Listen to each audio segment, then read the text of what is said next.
des enfants qui sont en fauteuil roulant ont pu skier debout. Ça ouvre vraiment le champ des possibles pour les familles.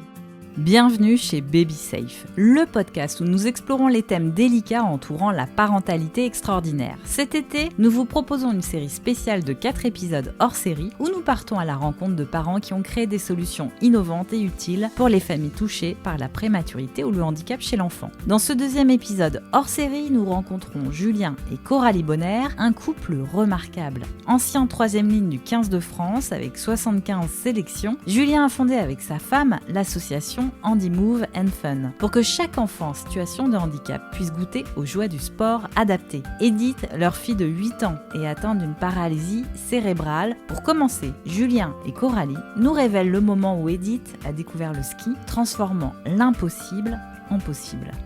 On a découvert le ski, elle avait à peine 3 ans, elle en aura 9 là en décembre. Et voilà, elle a pris un tel plaisir qu'on a voulu créer cette association pour pouvoir faire profiter du sport en général, du sport adapté pour les enfants en situation de handicap, au maximum de familles et d'enfants touchés par cette cause. Ça nous a vraiment permis d'elle déjà de pouvoir se sentir un petit peu plus libre, de pouvoir partager des choses avec ses parents, ses sœurs. Voilà, il y a des choses où des fois on se met des limites alors que les gamins sont capables de le faire, quoi. C'est souvent ce que les parents redoutent, de laisser faire leurs enfants, mais finalement on se rend compte qu'ils sont capables de pas mal de choses. C'est vrai que dans le ski, on se dit c'est impossible le ski, ça sera pas possible. Sauf qu'en fait, la glisse est très différente de la marche. Et du coup, ces enfants qui sont en difficulté, on a vu cet hiver au cours de projet des enfants qui sont en fauteuil au quotidien, en fauteuil roulant, ont pu skier debout. Et c'est une grande libération et ça ouvre vraiment le champ des possibles pour les familles.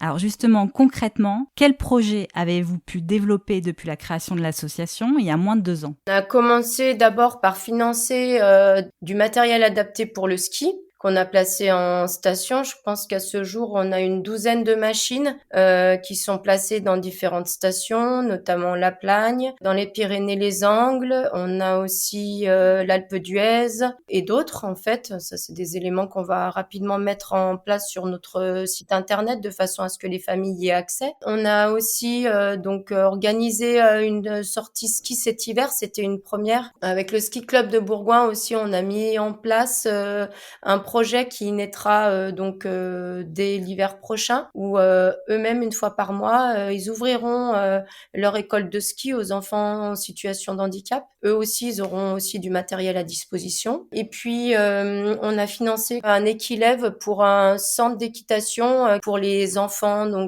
différents. Ça va de l'autisme ou handicap mental, handicap physique. Quels sont les principaux obstacles que vous devez régulièrement surmonter pour mener à bien ces projets ? Le nerf de la guerre, c'est déjà les fonds. Quand on voit le coût d'une machine pour le ski, aujourd'hui, c'est entre 2500 3000 euros. Le coût de l'équilève, par exemple, c'est 12 500 euros. Un vélo adapté, c'est pareil, c'est tout à coût de 3000 euros, quoi. Donc c'est vrai que. Donc c'est le premier obstacle pour les familles. Voilà, c'est déjà compliqué de pouvoir accéder à tout ça.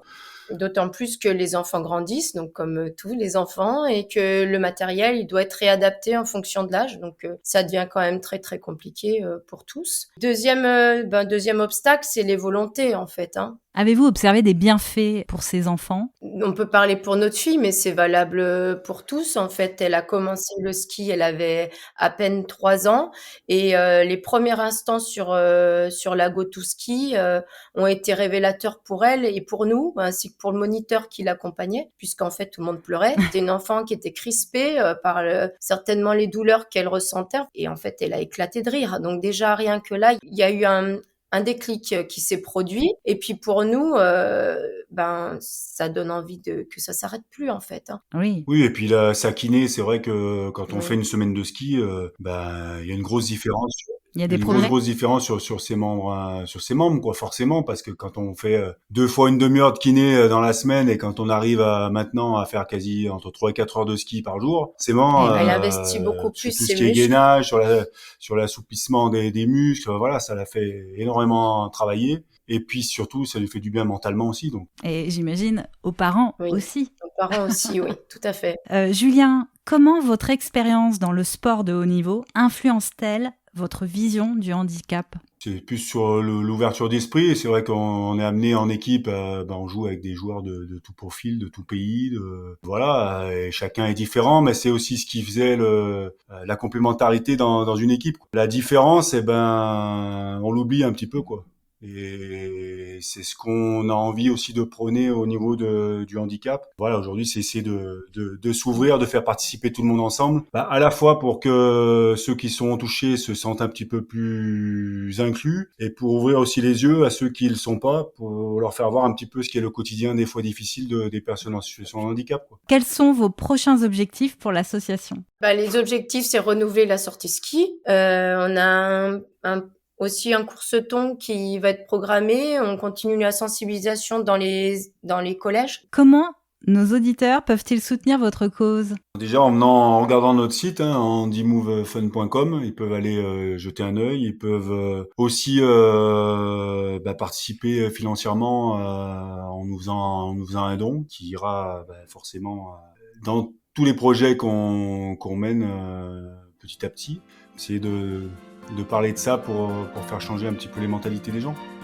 Bravo Julien et Coralie pour la création de Handy Move and Fun. Comme vous le savez, Baby Safe est bien plus qu'un simple podcast. C'est une solution d'assurance collective innovante issue de l'économie sociale et solidaire. Son objectif est d'œuvrer pour qu'à terme, la totalité des parents et des enfants affectés par un accident de naissance puissent bénéficier d'un soutien immédiat et inconditionnel. Pour en savoir plus, rendez-vous sur babysafe.solution, le site de la première et la seule solution d'assurance collective liée au handicap à la naissance et à la grande prématurité. Vous pouvez retrouver le lien dans les notes du podcast. Merci de votre écoute et à très bientôt pour un nouvel épisode de Baby Safe.